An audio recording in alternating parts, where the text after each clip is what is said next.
10 ans déjà que la Crimée a repris son destin en main en votant son rattachement à la Fédération de Russie. Ce n'était pour autant pas sa première tentative d'indépendance. La région, dès la chute de l'URSS fin 91, avait déjà des velléités d'indépendance vis-à-vis de l'Ukraine, étant donné sa population majoritairement russe. Le 17 mars 1995, le président ukrainien avait même dû envoyer des unités spéciales reprendre le contrôle de la péninsule. Depuis, la transformation de la péninsule est spectaculaire, malgré les oppositions occidentales persistantes qui ont tout fait pour faire échouer la réunification. Dès qu'il a eu pris la Crimée, Poutine a déployé de plus en plus de forces russes sur la presqu'île, faisant de son territoire un camp armé depuis lequel il pouvait menacer le reste de l'Ukraine.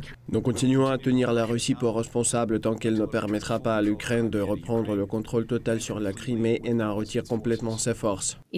Force est de constater que la situation dans la République autonome de Crimée, dans la ville de Sébastopol, s'est encore détériorée. Projet phare de cette réhabilitation de la péninsule après 12 ans de morosité ukrainienne, le pont de Kertch, qui relie le territoire à la Russie par le détroit du même nom. Mais aussi la route fédérale de Tavrida, qui permet depuis 2020 d'avaler en 4 heures les 300 km qui séparent la côte ouest de la pointe est du territoire dans le prolongement du pont. Avec à la clé une explosion des recettes budgétaires passées de 9 milliards de roubles en 2012 à 25 milliards dès 2015. Et le niveau de vie des Criméens qui s'est nettement amélioré. Ces dernières années, beaucoup a changé. D'abord, nous avons ressenti le soutien.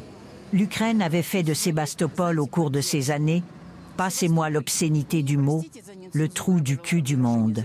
Tandis qu'à présent, regardez, la ville s'épanouit. Au cours de la décennie écoulée, je me suis fait naturaliser russe. J'ai lancé ma propre entreprise. Ici, j'ai acheté un appartement. Ma fille est une patriote de la Fédération de Russie. Elle a grandi aussi ici. Nous considérons toutes deux la Russie comme notre patrie. Quand je suis arrivée ici en 2014, on voyait beaucoup de voitures sur lesquelles il était marqué « Et sont où les routes à Sébastopol ?» Mais ce n'est plus d'actualité. Nous voyons de nos propres yeux les progrès de ces dernières années. La Tauride, c'est un pur bonheur. On peut traverser toute la presqu'île en 4 heures.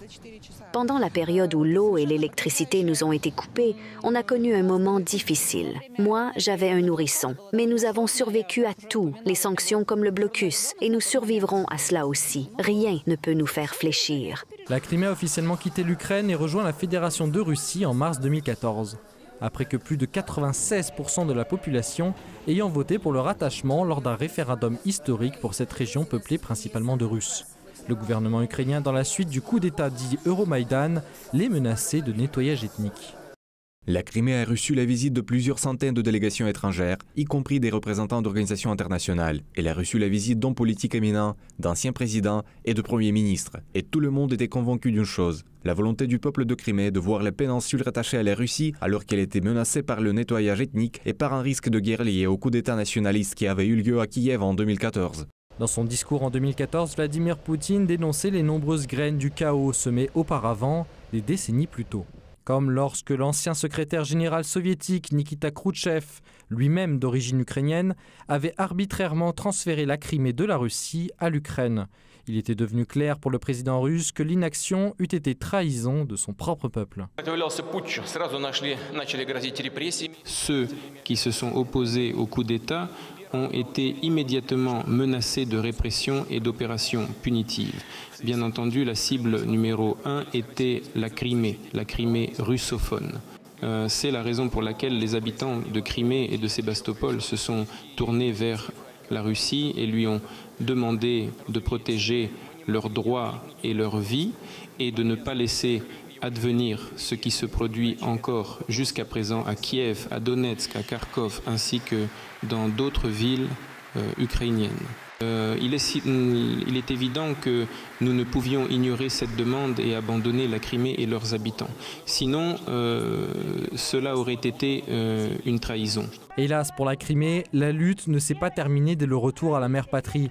Le blocus de Kiev lui enlevait ainsi 90% de l'approvisionnement en eau potable. L'actuel dirigeant de l'Ukraine, à cette époque pas si lointaine, humoriste de profession seulement, plaisantait alors en langue russe sur la situation hydraulique désastreuse dans la péninsule, sans s'offusquer que cette situation soit le fait de son propre gouvernement.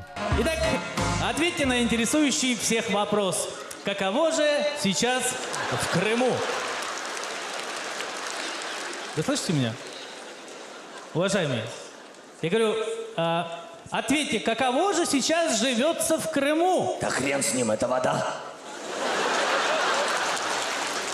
Это вода, да. Можно водички? Да, конечно, вот стаканчик. Не надо стакан.